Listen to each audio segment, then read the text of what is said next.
Primetime Sports with Scott Alexander is underwritten by Task Performance. Crescent City Steakhouse, a true neighborhood restaurant operated by the Vojkovic family since 1934, is the oldest steakhouse in the city of New Orleans. Serving only hand-cut, prime-aged, corn-fed beef for over 80 years, Crescent City Steakhouse has become a dining destination for both die-hard locals and adventurous travelers who seek traditional, timeless New Orleans cuisine. Crescent City Steakhouse, 1001 North Broad, on the corner of St. Philip, in the heart of New Orleans. It's back. Experience golf like never before. A party New Orleans style.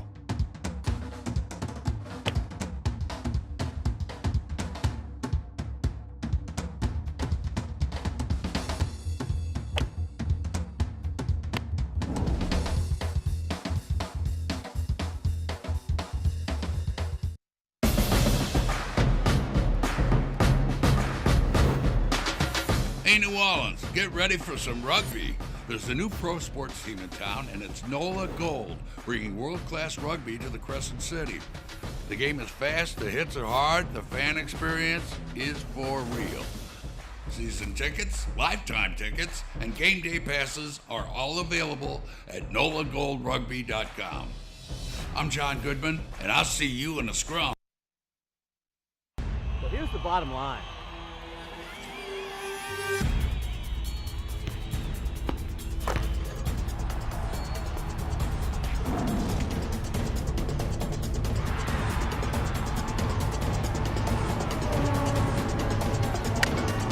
Well, it's funny that you say that.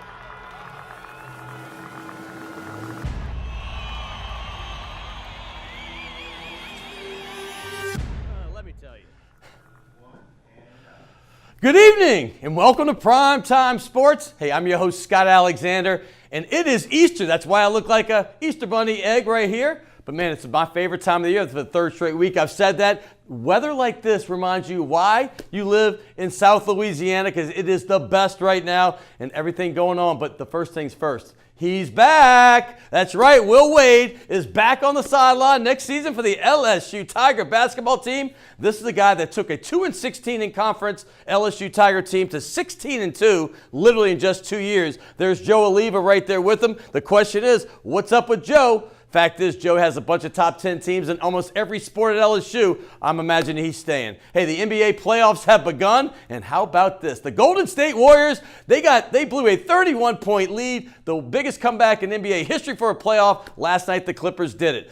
Hey, speaking of basketball, the Pelicans, they have a new general manager, and he has championship pedigree. His name, David Griffin, who went to 3 straight finals with the Cleveland Cavaliers with LeBron, and he won 1 championship as well. Gail Benson did a marvelous job with this hire. Danny Ferry had a big role in it as well. And there you see Gentry. The question is, will Gentry stay? In my mind, he had to put up with a lot this year, and those players played hard for him.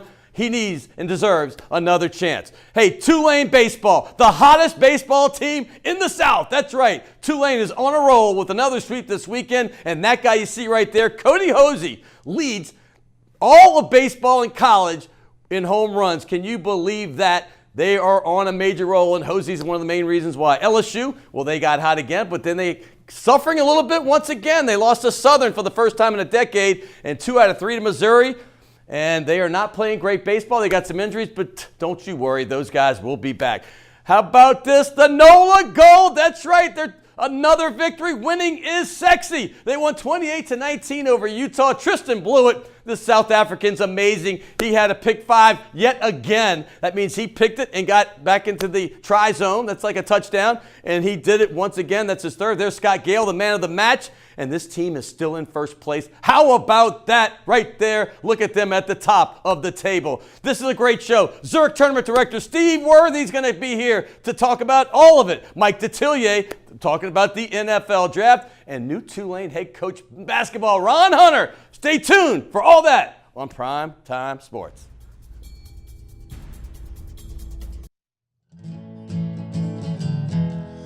There's a cloud been hanging over me. Skies are gray as far as I can see.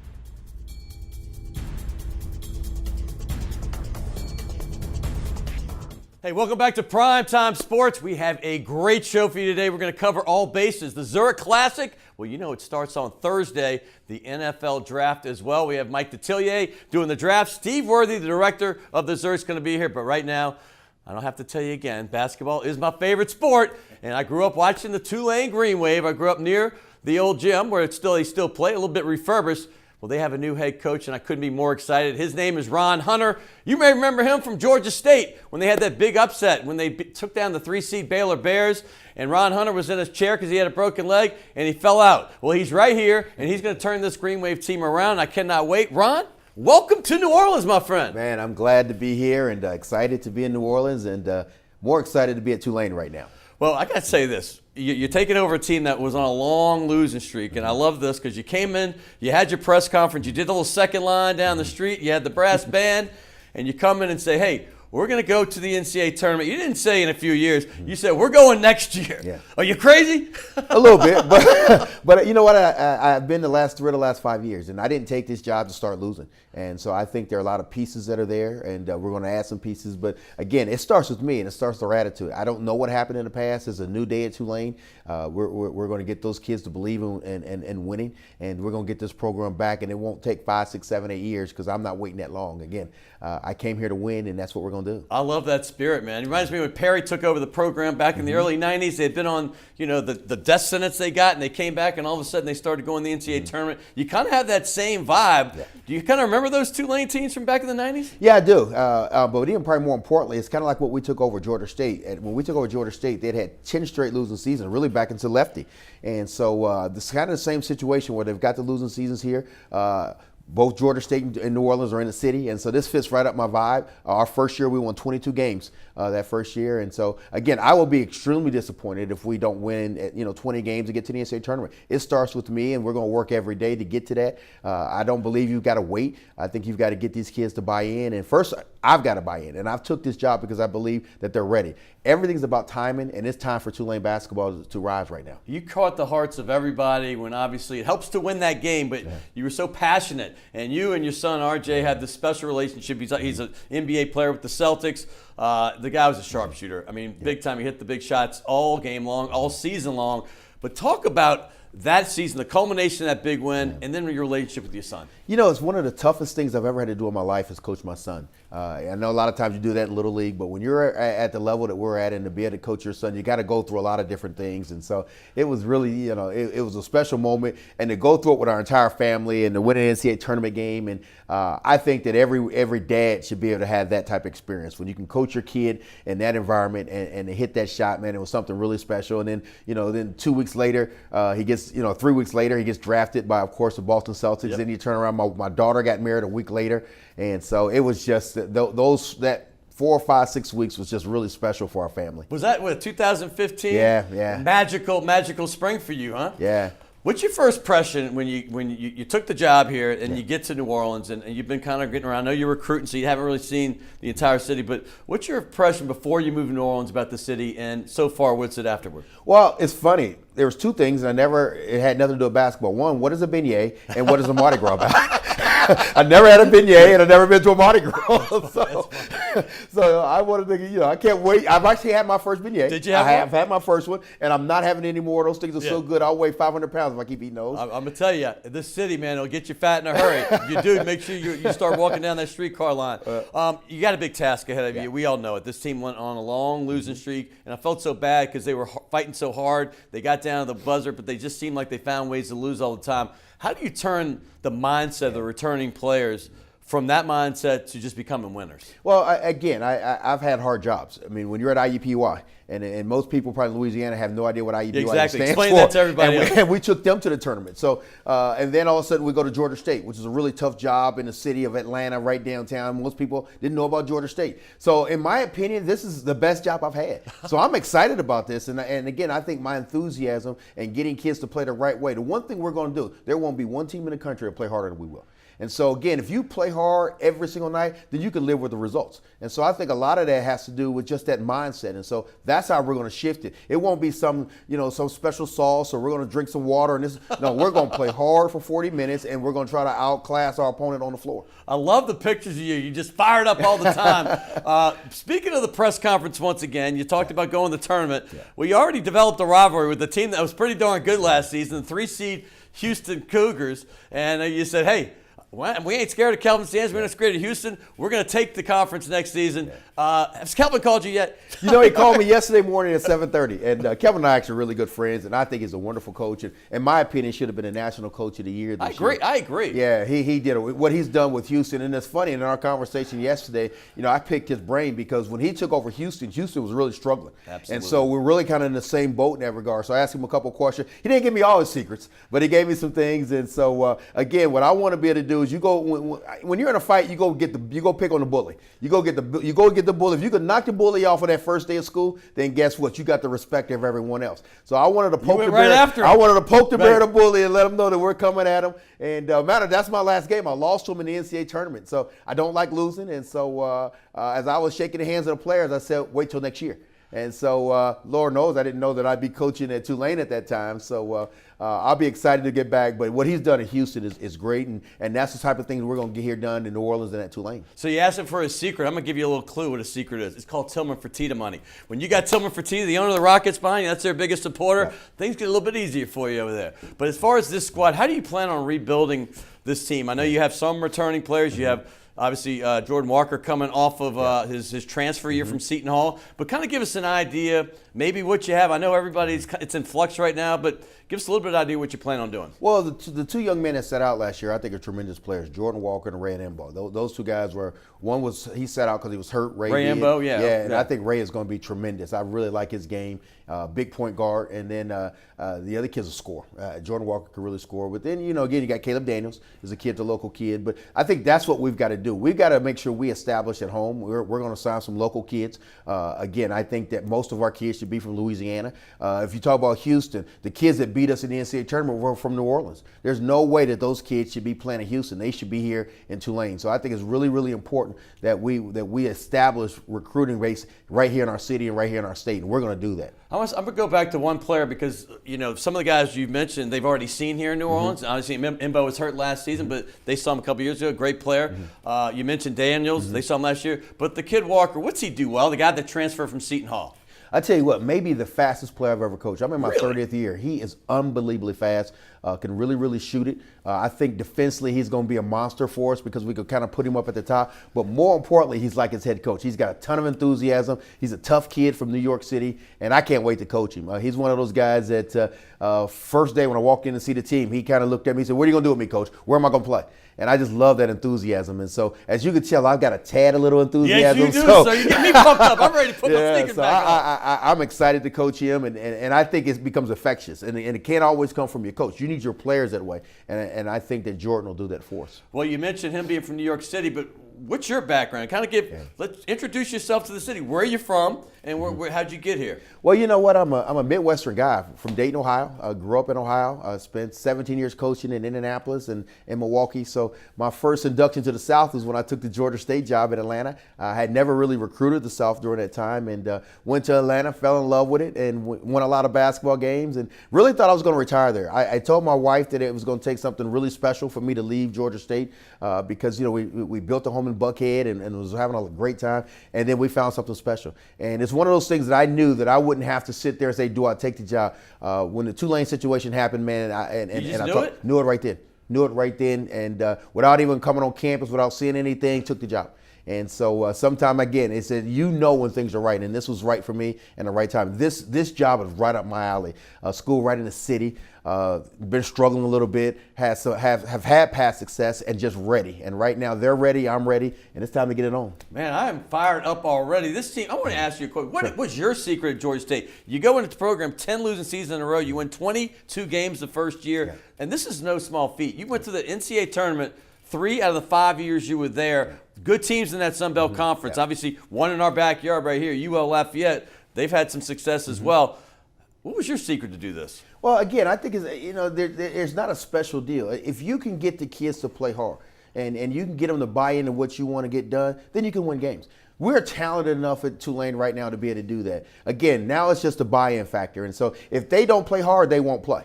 And so I can't be the one dive, because I'll dive for a loose ball in practice. And so if I'm diving, you better dive. And so when I coach, I never sit down. I've sat 30 years, I've never sat in a chair. I don't believe in sitting in chairs. I mean, there are great coaches that do that. I'm just not one of them. Well, is that why you fell out? We saw those pictures just there.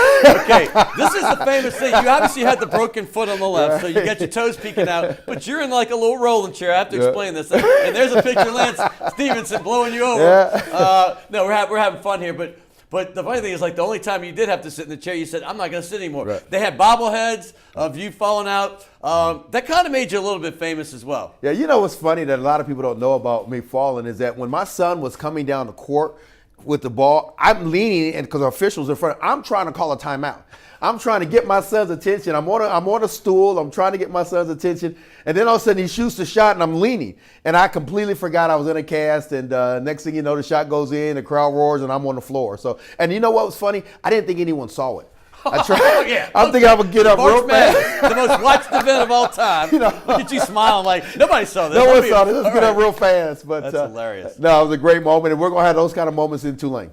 RJ Hunter, your son, the relationship's close. We touched on that, but I want to talk about this guy as a player and his career too. And be a dad now. Yeah. Get your coaching thing off. Yeah. Be proud and tell about his career and what he means. Because this is one of the best shooters on a dime I've seen in a long, long time. But as a father, give me the scouting report. Well, you know, it's so funny when RJ grew up, I wasn't one of those dads that put him in the backyard and shoot all the time. And so I was always, you know, after every game he always played, I said two things. You want me to be a dad or you want to be coach? And I let him answer that question. There's sometimes he wanted me to be dad, and so I would be a father. There's sometimes he wanted to be a coach. He still does that now after every game. He'll call me and he'll say, hey, I need dad or I need coach. And so that relationship was really special. But I also told him this from the 7th grade on.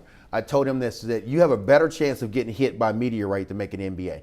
And so we talked about education, those things. So every day he went to bed, I would say the same thing. You got a better chance of getting hit by a meteorite than you do making an NBA. Are those real true odds? Yes, those are definitely true odds. Yes, you got a better chance of being hit by a meteorite than playing in the NBA. And so the night he was drafted, we're sitting in Atlanta and sitting at a restaurant, the whole family, everyone's there, and he gets the 26th pick. They call his name. He runs away from everyone. He runs at me, and he said, Dad, I just got hit by a meteorite. That's awesome. That is awesome. Yeah, so it was just, it's special. I'm leaving this weekend. I'm going to Indiana, watching play in a playoff game, and they play the Pacers. Boston Celtics, yeah. And so as a dad, man, I couldn't be more proud. He's a great young man. He's represented us well. And like my daughter's a doctor. She just finished getting her degree. Look at you. Yeah, and have our first grandchild. So I'm going to go back and see her. And give her a shout out. What's her name? Dr. Jasmine Winbush, and so she's gotten married, and I said I was going to be a doctor in my family. It wasn't RJ, it wasn't me, and so she took the mantle. She took the mantle. And I still call her Dr. Hunter because I get mad at my son-in-law, so that he took my last name from my baby. So. I know Tulane fans are going to be upset if I don't finish this out. What's up? You have this big guy returning. Oko, how do you pronounce his name? The guy that's like 7'9". We got two of them, and I'll be honest with you, I can't pronounce their names. I can't. I look at them and I call them K and B. Because that's the Celtics AAU team, correct? Because that's a legendary team. Yes, Dwight Howard, Josh Smith, they all played on. Yeah. Ooh, I mean, look at them. They look good. So you know, I can't wait to wait. But again, I can't pronounce their names, and so I call them K and B. K and B, and they understand that. And as long as they keep rebounding that basketball, blocking shots, then I'll learn their names. By the way, do you know there's a famous drugstore here for years and years called K and B? It's like it was basically the Rite Aid of New Orleans. It was purple, and you'll probably see some T-shirts because people have these things. Okay. The nostalgia where it ain't there no more, and that's just one of them. So K and B, when you said that, I know everybody here. What's that, Will?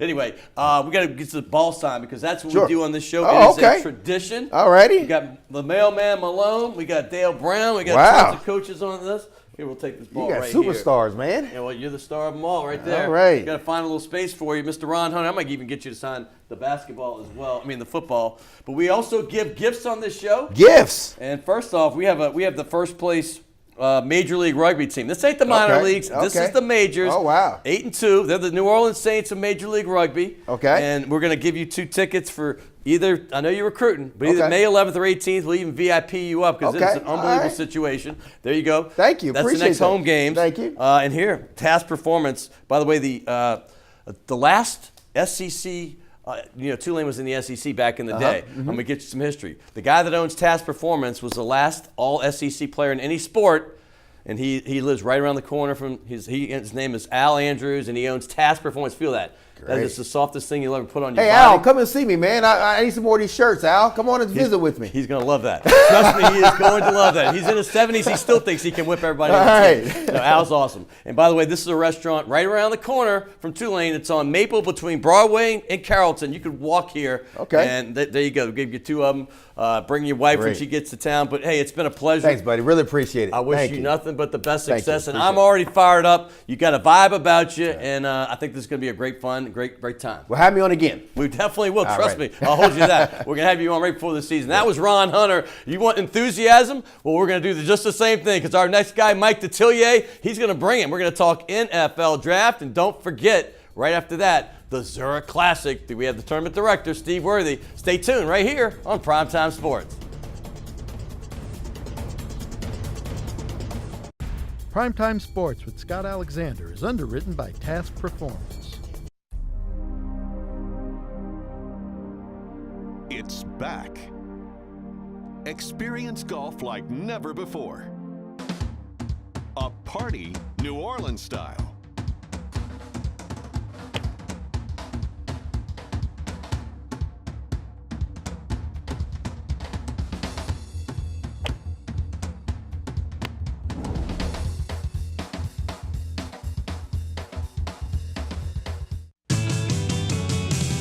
Rock and roll will never die. It's old New Orleans, my oh my. Come on, baby, let's go rock and roll at the city lane. All night, let's roll, let's rock and roll. Baby, do the rock and roll. At the mid-city lanes, the home of rock and roll. Gene's Po' Boy on St. Claude and Elysian Fields has been the place in the 7th Ward for many years. From the hot and sloppy tender roast beef, the crispy fried fresh caught shrimp, to the hot sausage and cheese. It's Gene's Po' Boy on the streetcar line in the big pink building on St. Claude and Elysian Fields.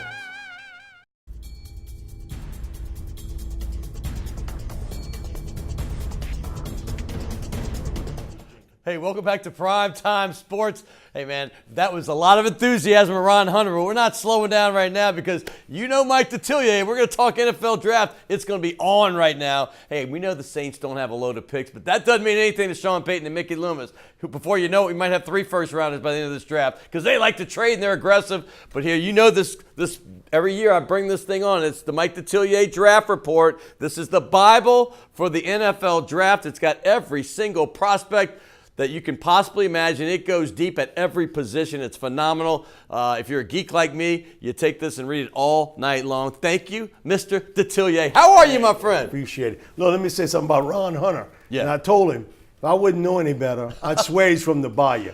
No, he can talk. He can talk. He can talk. He can talk. He gives you a run for your money. He can talk. Hey, by the way, the draft's coming up. And I guess the first thing we talk about the Saints, this is a phenomenal thing. I just can't say enough good things about it. And that's not just because you're sitting here. But the Saints, everybody wants to say they got that one pick because they traded away. Obviously, they got the big defensive end last year that they plan on Davenport to hopefully become a superstar. They traded away the pick to the Packers. What do you think they're going to do in this draft? Deep down in your mind, do you think they're just going to hang tight and get that first pick at 62? Do you think they might try to move up? Man, I could read a racing form. You know, you go back, this team traded up in round 1 to get Mark Ingram. You think about it, a few years back, they traded up in round 1 for Brandon Cooks. They traded up in round 4 for David Onyemata. 2 years ago, they traded up in round 3 and gave up a second for Alvin Kamara. Last year, what they did with Davenport. So, you know, if I go to the track and I look at this, my deal is they ain't standing pat. So you're saying there's a chance? I'm saying there's a chance. And maneuverability. Yeah. Because they've shown that if they want a player at a certain position, they are willing to deal off a pick next year to get that guy today. And it's not that George Allen theory of, you know, the future is now. But basically, they're doing their version over the hill of, gang, baby. They're doing their version of that. It is pretty much now. Drew Brees is 40. I mean, they have to win now. They know the window is closing. They have 2 7s, 2 6s, a 5, I believe, but only a 2. Do you think they can maneuver any of that without having to trade any future picks from next year? No, you're going to have to deal future picks to move up. And so they've always been aggressive. I do know what the itch is with Sean. He loves offensive players. And so there's nothing wrong with that part of it. And I think that in round 2, unless a defensive player they had really sort of sticks out, I think they either go wide receiver or tight end. Okay. I think he would like to get another weapon offensively, and he likes big target guys. Who's available? Who right there at 62? Who do you think might be I around? think that when you look at it as a couple tight ends, Josh Oliver from San Jose State, Big who time. I really like. I saw him in the bowl. Phenomenal. Really good athlete, catches the ball well, nice target in the red zone. Also, Jace Sternberger. Oh, the guy from Texas A&M. A&M. He killed LSU. Last year I met up with Jimbo Fisher, and Jimbo was telling me, Mike, I got a player. He can talk too, by the way. Oh, yeah. And he got that Alabama twang to him, but it is what it is. And he was like, one thing he does, we need to have Mound, a guy that as a go-to receiver. My receivers are young, and he can stretch in the middle of the field. He had 6 receptions last year of 30 yards or more as a tight end in the SEC. And that's a big number for him. Catches the ball well. Again, he's a pumped-up wide receiver playing tight end. Right. But he's a playmaker. Other guy I think they really like, and he's different than most of the tight ends in this draft class, and that's Foster Morrow. Oh, from LSU. From LSU. Jesuit guy. Jesuit guy, looked as though he was going to head to Tulane. Got a late scholarship Last break scholarship open. available, right. Les was able to get him on. He's a really good athlete. But I never forget Coach O a year ago telling me, man, Mike, if I wouldn't know no better, he ain't no Jesuit guy. He's a tough guy. Oh, my goodness. He's a I tough love that. guy. And great inline blocker, catches the ball well. Now, he's only had 46 receptions the last 2 years. What LSU won't tell you, but I can, is they kept him in to pass protect. Come on, they didn't trust their guys. And either that or Joe Burrow's got the best aerial view of stadiums across America, because he's going to be flattened. They kept him in to help pass protect. But I think one of the things he did really smart, he worked with a track coach, got his speed down, really looked good at the combine. He's a good receiver, tough guy, can block in line, and you don't see that a lot in tight ends today. Just because of the spread offense, you're not used that way anymore. How high is he going to go, though? What do you think? I think he's a late 3rd, early 4th round pick. And the fact that he can do it all as a tight end, and he's going to be a starter. I don't say this a lot about college players. He's going to be a better pro than he was as a college player. By the way, his mom, I'm going to give her a shout out because I've known her since 10th grade. Trish, great volleyball player at Tulane. Nope. Hey, moving forward, what about wide receivers? You know he likes the toys. And I don't know right now. I mean, there's a lot of question marks on who's the number 2. Ted Ginn's getting up in age. You got, obviously, the pick from Central Florida last year, Smith. I mean, he was up and down. And Cameron Meredith. So who's the number 2, and do they maybe go that route in the draft to get somebody played alongside Michael Thomas? You saw this offense really ran better when Ted Ginn came back from the injury. Absolutely. But they really don't have a true number 2 guy at this point. Mm-hmm. So there is no luxury at a position for any NFL team. I think some guys to keep an eye on. One is Akeem Butler. You got to see him play a lot. Oh, Iowa State. At Iowa My State. goodness, his talent's off the charts. He's a big receiver, lengthy guy, can catch the football well. He's tough going over the middle, but his ability to go up and make a catch. Like right there. Eye-hand coordination. yeah. He is very good at it. And I think he's a guy, I told you this before, he'd have played in the SEC, there's no way he's there in the second round. First round pick. He's a first-round pick long. guy. Another player I think to keep in mind, just because LSU and players, a lot of people say, well, the Saints don't go for those guys. What do they go for? Ohio State guys. They love them. Paris Campbell, speed guy from Ohio State. Yep. Guy that can stretch the field out, great speed, catches the ball well. He put up some nice numbers there. And then David Sills. Oh, my, West Virginia. From West Virginia. A guy that Coach O and Lane Kiffin recruited at one time. I think he was 12 or 13 As a years old. quarterback, As a right? quarterback, Right, as a quarterback. to Southern Cal. But then he could read the tea leaves. There he is as a quarterback right there. Yeah. But after he's catching the ball on the right. They signed Sam Darnold. So I'm cashing my ticket. And he went to West Virginia. Another lengthy receiver, physical, can go over the middle. And you and I were talking about this off the air. It's not so much about always playing outside. Today, I think the thing is using that big receiver in the slot where I really got you now, cornered, Yeah. where you're not going to be able to match up well if I put him in that slot position. So those are some of the guys that I would look for. I think Sills is a little bit later pick. Yeah. But if something would happen, you could acquire a third-round pick or an early fourth, then David Sills comes into play. Well, 2 years ago, he led the country in touchdowns. He had like 30, somewhere around there, and he had like about 20. So he has 50 touchdowns the last 2 years. The guy has made the transition from quarterback to wide receiver pretty well. Injuries for the Saints at the end of the season, particularly Sheldon Rankins, left a big question mark. I know they got the big free agent, Malcolm Brown. But when you look at this draft, do you think they might try to shore up anything in the defensive tackle position, maybe defensive end? What do you think there? And nothing wins more games in the fourth quarter than a pass rush. And this is the best defensive tackle draft I've ever done. It's over 30 years for me. Really? Talent and depth, where normally it's got a quick break point when you look at talent. This here goes pretty deep, where you're going to get people third, fourth, maybe even into the fifth round, that's going to be able to either start or be part of a rotation at defensive tackle. That's not a lot of years that you can say that. And I do think one of the things is the residual of 7-on-7. Yeah. Where I can still find the interior guy, the hard guys to find, or the edge guys, defensive end, outside linebackers. You work these camps, and I want to play receiver or tight end. Oh, yeah. So you got a glut of wide receivers and tight ends. Not as many people rushing the quarterback, but defensive tackle's a really strong area. I wouldn't be surprised to see them pick one. A lot of guys from this state, and I'm going to go ahead with the guys at LSU because you got 2 first-rounders. One might be a top 10 pick, maybe even higher. Devin White, you made the comment that Devin White is the best linebacker to ever play at LSU, and we both go way back. We're getting up there, brother. Is he truly the best ever?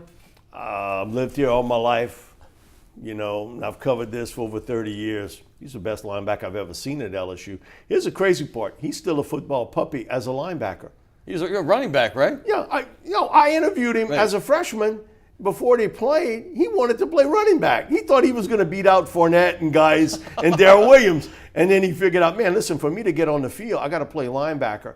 The one thing about him is explosive as an athlete. He's pieced together like somebody carved him out of stone. He can run so well, blitz well from the inside. One of the things he's gotten much better as, pass cover guy.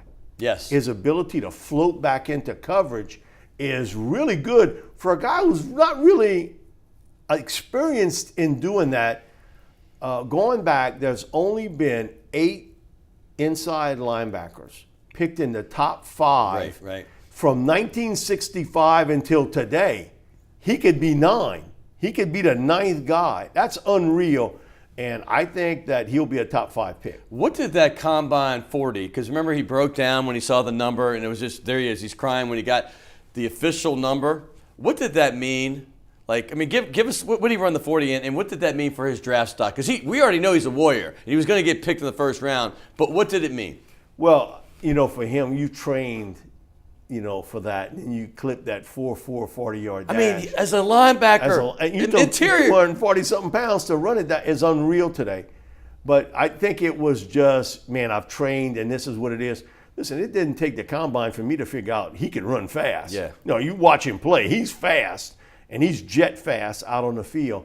I think it gave an opportunity for all the NFL elite to see what type of athlete Devin White is. And then when you talk to him, Tremendous human being. great Tremendous. guy. And he was a guy that was troubled, About wanting in to stay, his right? teenager Right. Oh. years. He was really troubled. He had some off the field incidents. They took a shot. He was still heavily recruited, but he's turned out to be just a marvelous young man on the field and off the field.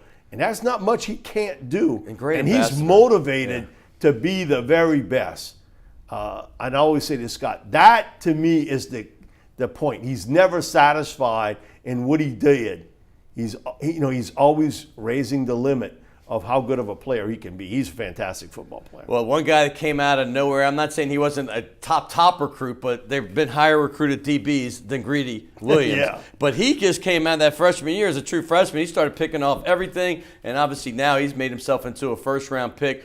They've had so many great cornerbacks and safeties come out of LSU. DBU, where does he stack up, and where will he be drafted? He's my number 1 ranked corner. He's not a great tackle guy, but you know what? It didn't take me long to figure that one out. Just the way he's built. He's a tall, thin drink of water. But man, he matches up well. He's lengthy. He's got something I can't teach as a coach. Ball skills. He finds it in the air and he makes a play on it. And he's very confident as a young man. Yes, nobody's going to beat me. I'm going to make a play on the football. And I think in this league, which is a pitch and catch league, he's a 20s pick in round 1.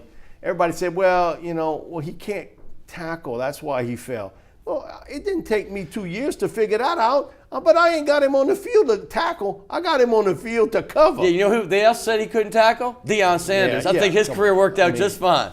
That to me, all these guys are getting overshadowed by the real cut here, in that it's one of the best defensive, especially front 7 drafts that I've done.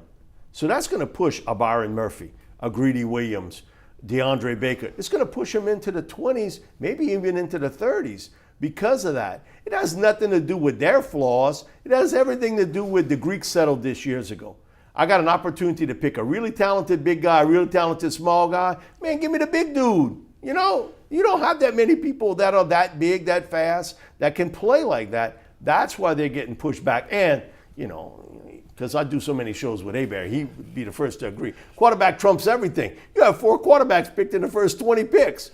So with that in mind, guys like Greedy are going to fall back. We all know about the top picks that the Saints aren't going to get, the guys like Bosa, Quinnen Williams, all them. But there's a guy right here in our own state that is the all-time leading sack getter in FBS history, and his name's Jalen Ferguson from Louisiana Tech. Where's he going to fall? I think he goes early to mid-second round. When he came out of high school, he had something, and he had it even at Tech. I wish I still had today. He couldn't put on weight. I mean, he was like a 212-pound guy coming out of high school, and he couldn't put any weight on. And that's why, until late, no SC school was after him. Then you had Mississippi State, Ole Miss. Missouri came in late. He's at West Feliciana. That's a stone's throw away from LSU. LSU didn't have an interest in him.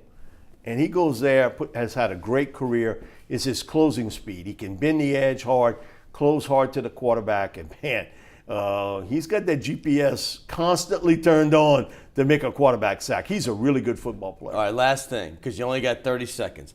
In your mind right now, what do you think the Saints do come Thursday? I think if they keep that pick late in round 2, it'll either be Hakeem Butler, Jay Sternberger. The guy that said, without a doubt, they were going to take Sheldon Rankins right here on the show, and they took Sheldon Rankins. By the way, you're on a lot of shows right now, so I feel very fortunate that you chose me to be one of them. Always a pleasure. But here's the thing. You get gifts. You might get a gift certificate. You don't get 3 sets of gifts. I know this because I've been around.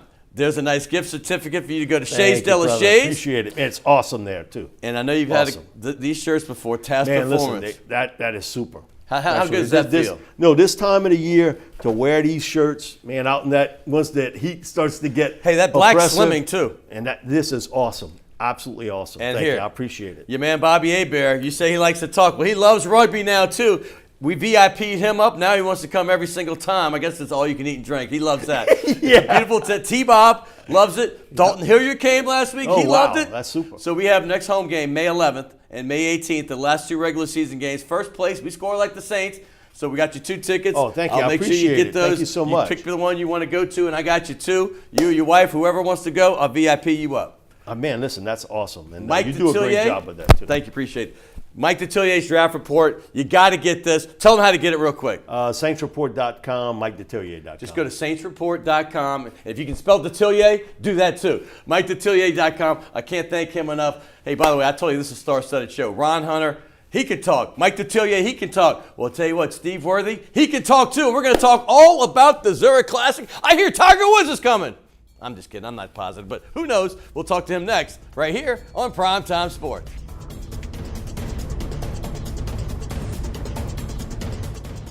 You got me running, you got me hiding.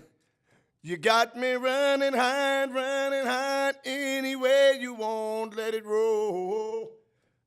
Yeah, yeah, yeah, all right now, you know that. You got me doing what you wanna.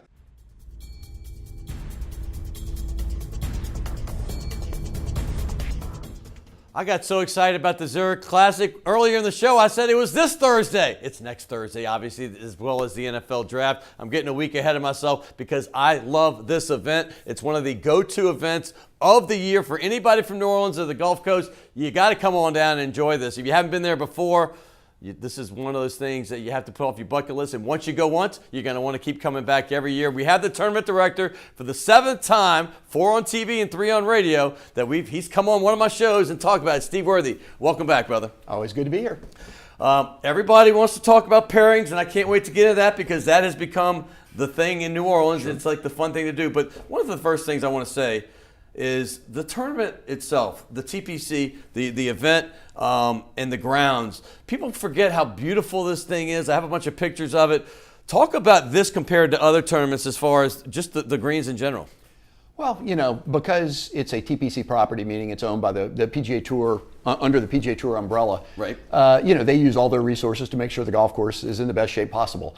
It's built in a swamp. You've got water and obviously you get a lot of alligators. You see every year. We have those. Get a lot of attention there. But it's always in great shape because of the PGA Tour's relationship. They get feedback from players, and so they're tweaking it constantly to make it better and make it more along the lines of what the players want. So, we have a great build with all our tents and everything. The beauty of the golf course combined to make it, it's a great atmosphere for a big tournament. Okay, every tournament's got their own thing. What makes the regulars, the guys that come back every year, the Bubba Watsons and all these, what do they say is the reasons they love to come back to New Orleans? Well, I think the city and the food are a very big part of it. Obviously we've gotten a big boost after the team format. We had a nice core of regulars who love the city and love the golf tournament, and then we've added to that with the change to the team format. That's certainly attracted some people. And on top of that, I think the way our committee people and volunteers treat the players, they rave about their treatment. It's huge. Our people are so hospitable. They take ownership. They really care about how the players walk away feeling about our golf tournament. And so, that is a big part of it. Guys want to come back because they know they're going to be treated well. And they have a great time. Hey, by the way, I have to rave about you. You've been in this job for about 8 years, and when I first was going, and it was always a great time, but a lot of those golfers I didn't know a whole lot about. You had a few famous ones. Now it's like a who's who. And that's a testament to your work and obviously the work of the 4Kids Foundation. But talk about the transition and where you are now, and then we'll get into the whole team format thing. Well, when I was leaving the AT&T Pebble Beach to come home, and do some research, I had gotten great reviews from those players who did play that it's a great event, that people, how, a lot of the things I mentioned about how well our people take care of them, how good the food is, all that sort of thing. And it really became kind of an issue of how do we attract more guys? And, we slowly built on it. Obviously, the team format has been something that's really let us take off. I mean, we've been able to attract, last year we had 10 of the top 14 players in the world. That's amazing. Off the charts. Amazing. That's hard to replicate, but well, the pressure's on you now. Now they expect it. You give too much too early. And I feel the same way, believe me. We put that same pressure on ourselves. But, with the number of well-known players who are here, it's put us in a different place. And, it gives, as we've talked before, the format gives gives the players an opportunity to do something different, whether it's a chance to kind of prep and test for Ryder Cup and President's Cup, whether it's a chance to just have a guys' weekend and come to New Orleans and know that they're going to have a great time with their friend. Team golf makes it fun because you hit a good shot, you've got somebody to high five and enjoy the success with and that sort of thing. So, that combination of things has put us in a much better place than we've been. Hey, there's transcendent athletes that you just will never forget. Obviously Babe Ruth was before our time, but that's when you always remember. Muhammad Ali, we were kids when he was getting this thing done. Michael Jordan. and that Tiger Woods. I mean, listen, the story about Tiger, he went from somehow being a guy that was nobody really, you respected him, but you didn't really like him. He was a little bit arrogant, and all of a sudden now grown men are crying because he won again. For the first time in almost a dozen years, he won another major. What does a guy like you, a tournament director, look at this, and what were you thinking all weekend watching Tiger do his thing and win another one? Well, it's great for golf. I mean, Tiger, when he was the most dominant player in the world, for some people, he was probably hard to pull for because it was almost a foregone conclusion. He was going to win so many tournaments. And I think since Tiger has had some issues, he's become more human. He's been humbled. You've seen him. He's been humbled. Absolutely. I mean, the expectation of how he's going to play has changed. You've seen him smile more. You've seen him more. He's shown more personality. Obviously, what a great scene. Any of us, family with a family, to see him greet his kids afterward. How important it was for him for them to see him win a major. It was great. Being old enough to know. It was great to see him with his kid because he's Absolutely. always like a robot, right? And all of a sudden you saw the joy in his face when his kid ran up in his arms, and I wanted to cry just at that moment that see Tiger is human. Sure. No, it's been great that he's shown that side more. I mean, when he was so good and so dominant, he didn't want to show any weakness, and now he's showing a more personal side, and it was great for golf. I think the attention that golf will get going forward it's going to escalate again, and it's good for the game, and it would be good for us if one day we can get him here. Well, can a kid dream a little? Because Tiger has never been to New Orleans as a professional. I think I know he That's came correct. years and years ago. Is there any chance? I mean, honestly, any chance whatsoever that he could one day come, maybe even as soon as maybe next Thursday? Well, we pitch. I mean, he's been a veteran of Ryder Cup, President's Cup. Team golf has been part of his DNA, so we certainly hope that the appeal of team golf here, tying back to President's Cup and Ryder Cup, is something that, whether it's this year or in the future, we continue to make our case, and we certainly hope we'll see him here one day. Let's talk about the great golfers you have here. And I'm going to give you the floor because you got some of the very best in the world. Let's talk about some of the pairings. Who you got? Well, we're excited. Brooks Koepka certainly made a great run at Augusta. Is that his brother he's playing with? He's going to play with his brother. He did in 2017. His brother is a member of the European PGA Tour. And they finished tied for 5th in 2017. Brooks, his brother was playing on the European Tour last year and had to skip, so Brooks had a different partner. But, third-ranked player in the world, great player, has had a dominant run in majors. Dominant Had a lot of chances to win at Augusta. He hit in the water on 12 and had an eagle putt that I don't know how it didn't go in on 15. So, finished one back, finished second at Augusta. In the mix at Augusta, you had everybody from Patrick Cantlay, who's playing with Patrick Reed. Bubba made a run. Bubba will be with J.B. Holmes again. Ian Poulter. Bubba's fun to watch, man. He can rock that ball, that lefty. He does. He is so creative in terms of nobody puts more curve on his shots than he does. He's had great success. He's a past winner in New Orleans. He and J.B. Holmes finished 5th, tied for 5th in 2017, the first year. He went with Matt Kuchar last year, and he's going back with JB this year. So, we've had some He's shuffling. been a good ambassador for the tournament, correct? I mean, I know he's said some great things publicly about it. He is. I think we've talked to him about it because growing up in the Pensacola area, he kind of views this as his home event. And he's a panhandle guy. They went to sure. Georgia because I lived in Atlanta for 20 years. He was a UGA guy. But, yeah, him and who were some of the other guys that are ambassadors, the bigger players? Well, you've got, the Zurich ambassadors. You've got Billy Horschel and Scott Piercy. Billy, a two-time winner in New Orleans. So it's great. Great to have him back. We've got a lot of guys who are out there talking about how good we are. Ian Poulter, who's Mr. Team Golf, such a Ryder Cup history for him. He'll be here. He's playing with Sam Horsfield, a young European Tour player. He was in the mix at Augusta. You've got Louis Oosthuizen was in the mix all weekend at Augusta, playing with Charles Schwartzel. They finished 3rd last year. Former Masters winner, Schwartzel. Yeah, exactly. Immelman, another former Masters winner. How about this way here, Jason Day, Adam Scott? That's got to be one of your star pairings, huh? Absolutely. Jason Day is an ambassador. They both Australians, right? Both Australians. I would think that you will see them paired in the President's Cup later this year. Both major winners, both former world number ones. Jason is a Zurich ambassador. But, we're very excited about having them here. And Sergio and Fleetwood, I mean, these two are very, very close. And if you knew them separately, you'd be like, wait, how are they such good friends? But talk about that pairing right there. Well, that's both members of the winning European Ryder Cup team. Right. The guys on the European Tour just tend to bond, I think, when they travel, probably more so. You've always hear, every Ryder Cup, you hear the stories about how close those guys get because they hang out a lot more when they're traveling the European Tour than maybe some of the U.S. guys do on the PGA Tour. So, those guys form bonds, and, I think both of those guys ranked in the top 20 in the world, both great players, and another really good team. You just got another great one, John Rahm, the Spaniard. I love him, and I mean, this just happened, didn't it? It did. We announced him today. John Rahm, has been as high as number 2 in the world. Was another European Ryder Cupper. Beat Tiger in singles in the Ryder Cup last year. He's phenomenal. Very, very passionate, very fiery. Playing with Ryan Palmer. Ryan Palmer's another that has a lot of history in New Orleans. Good friends with Sean Payton. So they spend a lot of time together when they're in town. Right. So that'll be a very popular team as well. Yeah, and you got, we mentioned Immelman, Schwartzel, Ernie Els. Bubba Watson, we said Sergio. All these are Masters winners, and I even say we just kind of glossed over last year's winner, Patrick Reed, who had some time growing up in obviously Baton Rouge as well. Went to U High, but that's just yet another one that's coming. And so you have to be proud of all these guys that have been to the ultimate pinnacle that are going to be right here. We are. We've got a ton of major winners, a lot of guys that highly ranked in the world rankings.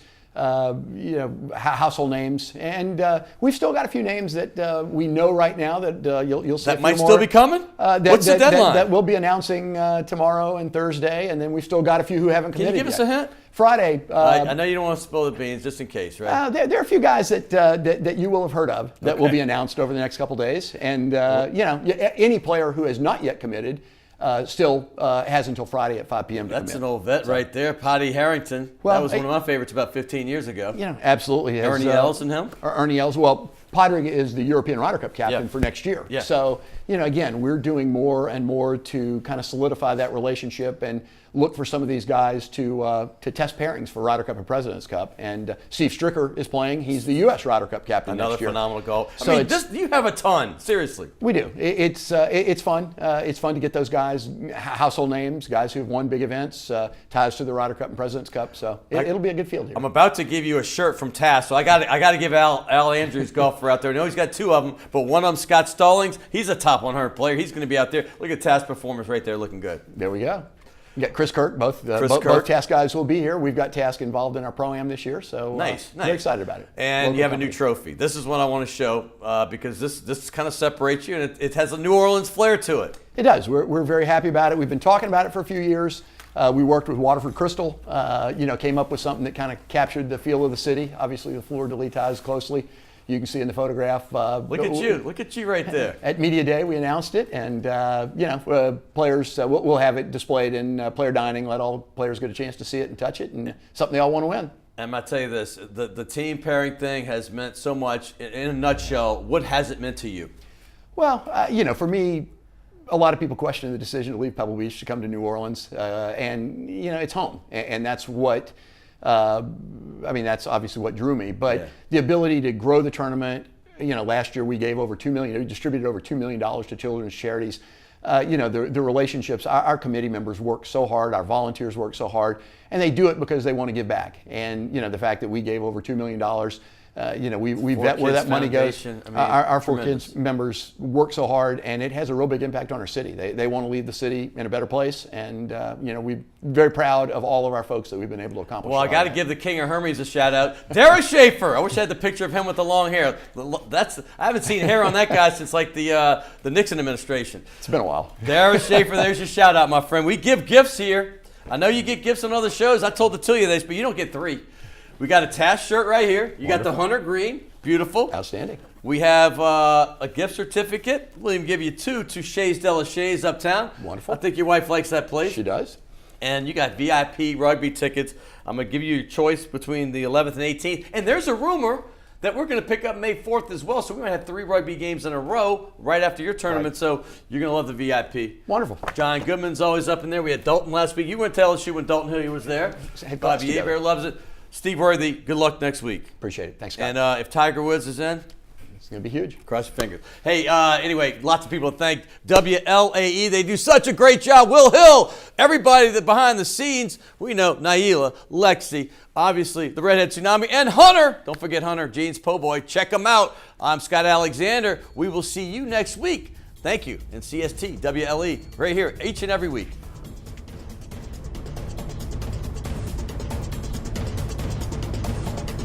The owners of the Detillier Wine Bar on St. Charles Avenue have opened up their newest creation uptown on Maple Street called Chez Detillier, a new local wine bistro featuring a larger menu of small and large plates, a brighter atmosphere, and full table service.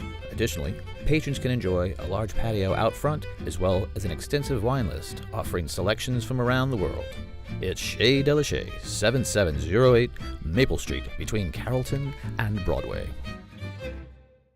Embracing New Orleans soul with style in fashion wear from NOLAshirts.com.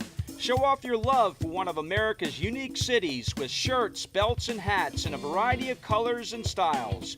NOLAshirts.com proudly celebrates the culture and embodies the spirit and determination of people from the Crescent City. The tradition lives on at NOLAshirts.com.